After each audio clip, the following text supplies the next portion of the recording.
Hey you guys, my name is Emerald. Welcome back to Young and Fruitful. I am the owner of Young and Fruitful. Young and Fruitful is a community where if you are young in Christ and you still want to be fruitful, this is the community for you. Right now we just have a YouTube page, but the way you can stay up to date with Young and Fruitful and engage is by clicking subscribe.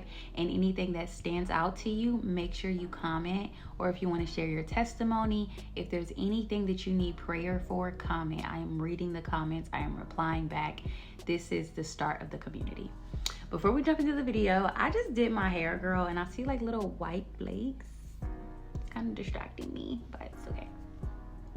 But what do you guys think about my hair? I think it came out super cute, and I got like this little pony. I think it's super cute. I haven't did this style in a minute. I was debating on doing a middle part. I always do a middle part, but I'm like, let's do a side part. So what I did to do this hairstyle was straighten my hair, wash it, straighten it, condition it. And then after I straightened it, I wrapped it. Then I went to sleep and I woke up this morning and I just did my hair. Like I just used, I didn't even use the right products. I used what I had.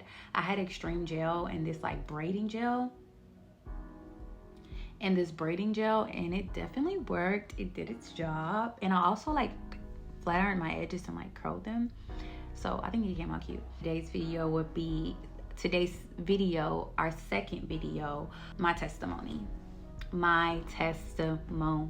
Okay, so I was the youngest of my mom's children. My mom had 5 children. She was a single mom. I am the youngest of the 5 children. There is 3 girls and 2 boys. I have an oldest brother, and then I'm the youngest sister. My mom was single. She was a single mom with 5 kids. She was young. She tried her best, you guys. She really tried her best. But because she was a single mom, there were certain things that we had to go without, certain attention that we didn't receive, and certain trauma that we did have to go through with our mom being a single mom of 5. My dad, he was in my life, but he was in and out of my life. I remember as a little girl, my dad would try and come pick me up, and I would literally hide in the closet and cry and be scared of him because I didn't know him. But all of my sisters and brothers would say, like, we wish our dad would come and pick us up, but your dad is coming to pick you up and you're hiding from him. But I was afraid. I didn't really know him like that. So that's why I would hide from him. But as I grew older, I did start going to my dad's house more. He would pick me up. My dad, if I'm being honest, I'm just being transparent. I'm not trying to put my dad's business out there, but this is a part of my story. My dad was a alcoholic. Like, he drank a lot of liquor, and I seen it as a child. I had to go through a lot of hardship because my dad drank alcohol. See him drunk all the time. There would be times when I was a little girl, he went inside of the club and he left me in the car, and it was at nighttime. He gave me his phone. He told me he was gonna go in there for just a little bit. A little bit turned into like 25 to 30 minutes. And I was just looking around like, when is he gonna come back? I dealt with that since I was a little girl to the age that I am at this very second. My dad is not really like, we don't see each other. We do text, we do talk, but I try to keep my distance because I'm trying to protect this version of myself. And I also encourage you guys, if you have a parent who is constantly hurting you and opening the wound that God is trying to heal, you have to set boundaries. You have to distance yourself. I know that you want to see them change. Prayer works. Prayer works. That's your best weapon and your best form of love that you can offer them. But you cannot let them continue to hurt you and open wounds that the Lord has closed. With my siblings, we were always close. Like, we're still close to this very day. Like, but we were siblings. When we were younger, we fought. Like, we were so bad. We gave my mom hell. We were really, really bad. But I also feel like we were bad because, like, the environments we were in, the certain things that we seen, we were not just bad for no reason. So that's my childhood. So when I was in school, I didn't really pay attention much because I didn't really understand. I think I didn't really understand because I wasn't really like obtaining the knowledge. Even to this very day, like, it's still like world knowledge. Like, it takes me some time to understand it, but with God knowledge, like, it's like a snap of a finger because, you know, I got the Holy Spirit. Certain things, like, I just didn't understand. So I failed a grade 2 times, right? And after I failed that grade 2 times and I seen all my friends going to the next grade and I wasn't, so at that point I completely checked out of school. I was in school, but I was mentally not there. I was just there to be around people. I was very bad. I did no schoolwork. I literally would just throw all my schoolwork in my locker. Like, I had a locker full of paper. I think the grade that I failed 2 times was 6th grade. And mind you guys, the last grade that I did when I was in school was 8th grade. I don't even think I did 8th grade. Yeah, I did 8th grade. And that was the last grade that I did. Before Christ, I had no knowledge. I was street smart. That's all I knew. I didn't know anything about a book. I could barely read. But because of the Lord, I have knowledge that makes no sense. My common sense is like heightened so much. My knowledge in God, like at my job that I currently work at right now, I had to take one test to get hired, pass the test. It was open book, so I had to read. It was open book, pass the test the first time. I failed 6th grade 2 times. I was bullied very badly. I remember I used to wear like this little thing on my head to school because my hair wasn't done, and this girl used to just come up and snatch it off, and then everybody would start doing it, and I would just put it back on. And then after I was bullied, I became a bully. So I was bullying people because I was bullied, and that definitely was horrible. One school I went to, and mind you guys, I was in and out of schools. Like, I went to multiple schools. I never really stayed at a school for a long time, and it's because we were moving apartments from apartments because my mom was a single mom. So one school I went to, I had sex with this one boy, right? And because I had sex with him, he went and told everybody, and everybody was talking about it. And then I completely checked out at that school. I was like, you know what? Since they talking about me, it is what it is. I'm gonna be the bad girl. I'm gonna do what I do. I'm gonna fight. I'm gonna have sex. I'm gonna do what I wanted to do. I'm gonna be the fast little girl. Teachers would talk about me, all of that. Mind you guys, before I had sex in school, something happened to me when I was a little girl. So I remember one time I skipped school, me and a friend, we skipped school. This girl came and picked us up that I knew that I grew up with. She was a prostitute. I was like, if y'all gonna stay with me, this is what we gonna do. And she was like, if you don't wanna do it, you don't have to do it. I'll drop you back off. My friend was like, no, I don't wanna do it. Drop me back off. I, meanwhile, was like, yes, I want to do it. I found liking into her. Like, I liked the way that she was for some reason. I was a young, naive little girl just trying to find my way in life. Said that, you know, like, we finna prostitute, and we're gonna make money, and we're gonna have fun, we're gonna do this. I'm like, okay, let's do it. So that introduced me into prostituting. Brother came and picked me up. My brothers pulled up while we were at a stoplight behind the car with my mom, jumped out of the car, smacked the girl in the face, dragged me out of the car, put me in a car. Then I ended up going to an alternative school. I went to like one alternative school. I was there for like a few years.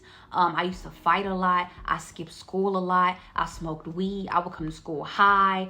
It was just a lot. Like, I was really, really bad. Everybody at that school was really, really bad.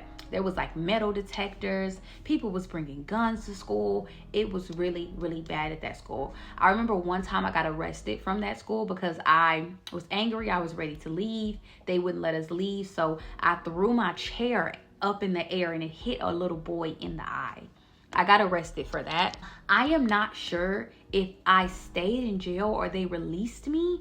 I think I stayed in jail, but at the same time, I think my mom came and picked me up because I went to juvenile, and I went to juvenile 2 times. One time I went to juvenile because I threw the chair at the little boy. The second time I went to juvenile because I was accused of something that I did not do. Somehow I had a police officer drop me off in my grandma's house on my father's side because my mom couldn't come pick me up. And it was like, if somebody don't come pick her up, if we can't bring her nowhere, we're going to take her to jail. So, and I think that's after I got arrested at school. My grandmother had a husband at the time. They're still married. We've made peace with the situation. We hugged it out. It's done. I forgave him. He forgave me. We got into our argument. He got in my face. He called the police. He was on the phone with the police. He was telling the police I had a knife in my hand. So I called the police. I said, I'm literally staring at this man and he's saying that I have a knife in my hand. I do not have a knife in my hand. I never tried to stab this man. He's lying.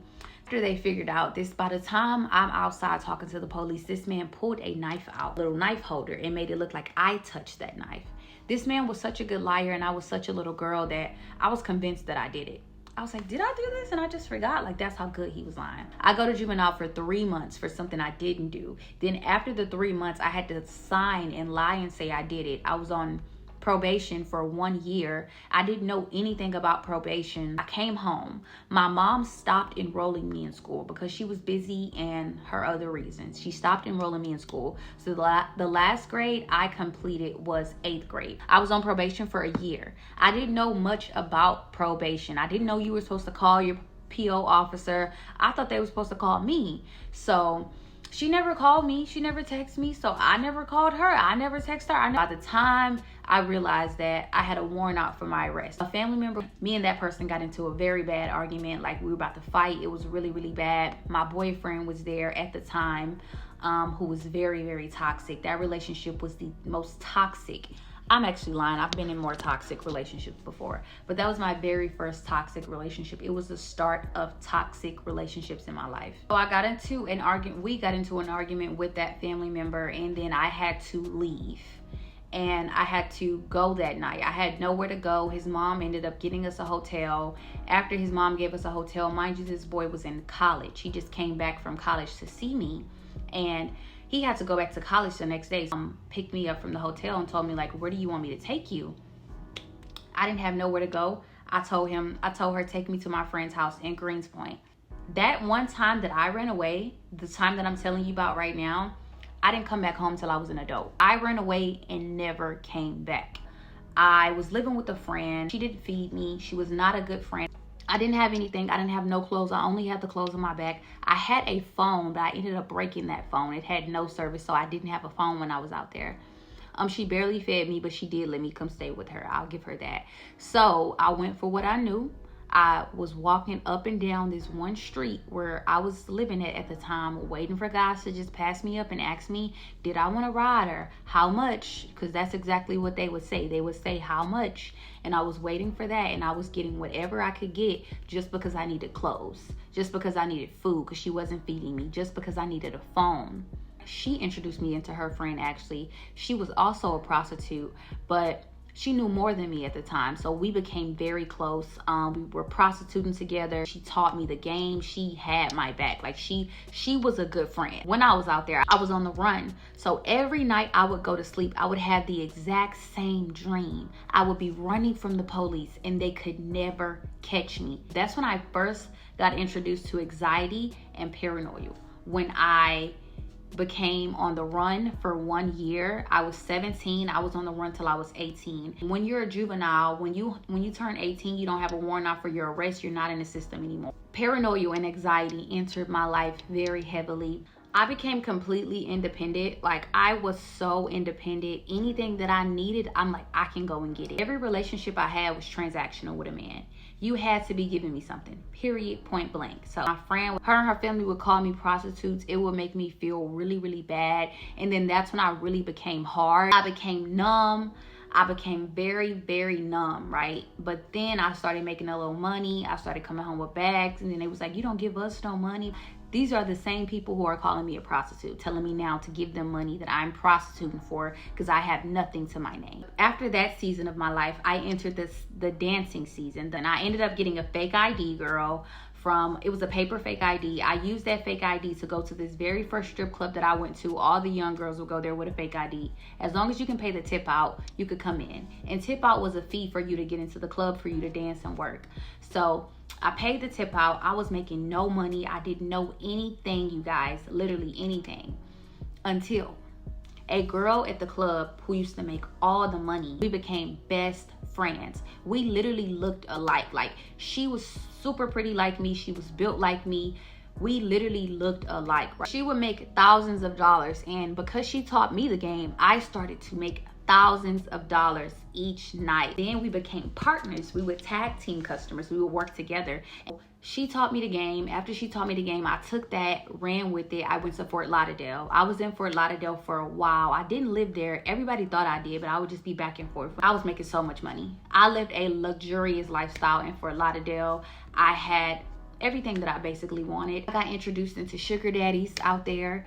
I had a sugar daddy. It made me hate man. I literally hated man. I couldn't do it. He wanted me to hold his hand. He wanted me to kiss him. This was a old man, not a old man that don't look old. He was a old man, gray hair, barely had hair. It was horrible. He was so in love with me. He knew it was a lie. Like, come on now. And I was younger than I am right now. I'm 24 right now. When I was talking to this man, I was like 21, 22. Like, girl, I wish I could go back to those years when I was 21 and 22 and be where I am at right now. But I'm thankful for where I am right now. I know I had to go through everything to get to this very moment. I was in Fort Lauderdale for a few years. I had to stay in Houston. I would just be here. I wouldn't work here. Then I met another sugar daddy out here. I had the key to his house. I had the key to his car. I had his credit cards, his debit cards. I would literally just go to this man's house. I had my own room. Y'all, everything that I'm saying may sound like, oh, I wish I would have did that. Don't be deceived by my words. My actions is what was painful. These were old men. I was having sex with these old men to get their money. I was lying. I was degrading myself. It was horrible. Being a stripper was horrible. People will pull out their penises so many times. Like, this lifestyle may seem and look pretty until you get in it. It is a horrible lifestyle to be in. It is addicting. You are degrading yourself. The person that you see right now, you guys, I was so angry. I was so mean. I was so hateful. Don't be deceived by my words. Do not give this a try. It is a horrible life to be in. I had to smoke weed, get drunk every single day I was with these sugar daddies or in the strip clubs. I was drunk. I would go home and cry. I was tired. Money slowed down. Everything slowed down. I became tired of being a stripper. I was crying to God. Mind you guys, when I was in Fort Lauderdale, I would be doing Bible study with my grandmother on the phone and my sister, and they were praying for me and stuff like that, but I would still be high. I barely understood what I was reading. Let me go back a little bit. When I first had my very first apartment when I was younger, I was 19. This was during the pandemic. I started to listen to TD Jakes, right? TD Jakes, and then I would do praise and worship. I would just try and get close with the Lord. I would be writing to him prayers. I would read my Bible, but I was in the world. I was still prostituting during the pandemic. I was still dancing during the pandemic. I still had men who would give me money. I would go have sex with them. They would give me money. So I was definitely not even lukewarm. I wasn't even saved. I was just trying. The money started to slow down, so I came back to Houston. I was just living in my apartment. Then I started to battle with suicidal thoughts. I think when I first started battling with suicidal thoughts was in Fort Lauderdale. That's where it started. I remember one day I was on this rooftop building at my hotel after work, smoking a blunt in a jacuzzi, looking off the building because it was a very high floor, looking off the building. I was like, I'm going to jump off this bridge. I literally told myself that. I was like, I'm going to jump off of this bridge. I no longer want to live. I don't want to be here no more. I'm going to jump. So I got out of the jacuzzi, done smoking my blunt. You know, when you smoking weed, you let spirits in and you're influenced by darkness, right? So I'm already being influenced by darkness. I'm smoking weed. I'm hearing these voices saying that you might as well do it. It's not going to hurt. It's going to be fast. Ain't nobody going to care. You might as well just do it. At least they'll remember you as the girl who killed herself. Like, I'm hearing all of this stuff, right? So I get out of the jacuzzi. I walk towards the bridge. Right before I could get to the edge of it, it's like something literally just turned my body. Like, it was just, I was like this. I was like, boop, literally, and walked to the opposite door. The Lord was always with me. I would make suicide videos. I would pick up a knife, put it on the table as I'm making the videos. Like, nobody knew I was battling with this. I don't know how they didn't know, but everybody was dealing with their own stuff. But I was dark. I was angry. And I'm going to insert videos and stuff as I'm talking, but like the way that I look right now, you see how my face is like vibrant and bright and stuff. My eyes were like it was so crazy. Like, I look at my old photos and I'm like, bro, that is not me. I am begging God. Like, I'm praying to God. I'm begging him. I'm like, God, I don't want to be here no more. Can you just take me away? Then I'm angry with him. I'm like, God, why are you letting me go through this? Why did you let me go through all of this? I don't understand you. I was angry. I was literally angry with God. All of my prayers was angry. I was never thanking him. Barely thanking him. I feel like what had a strong hold on me, I was begging God and writing letters to him, telling him like, God, I want to live for you, but it was hard. This is when I was writing. I'm like, God, I want to live for you, but I'm stuck. I do not know how to get out of this. And my stronghold was the money.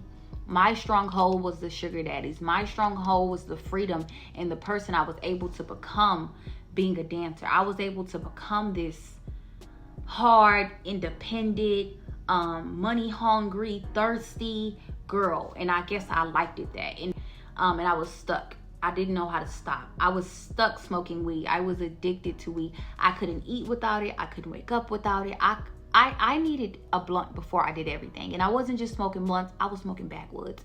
I was an addict. So looking back on everything that I'm saying, like I was really in hell and connected to something that was really putting me through hell. Like you guys, it was so bad. I was so dark, so angry. Like I just can't even express it enough. I can't even put it into words. Like you literally had to see it. So I tried to stop dancing before. Here's the video. I'll show you guys right here.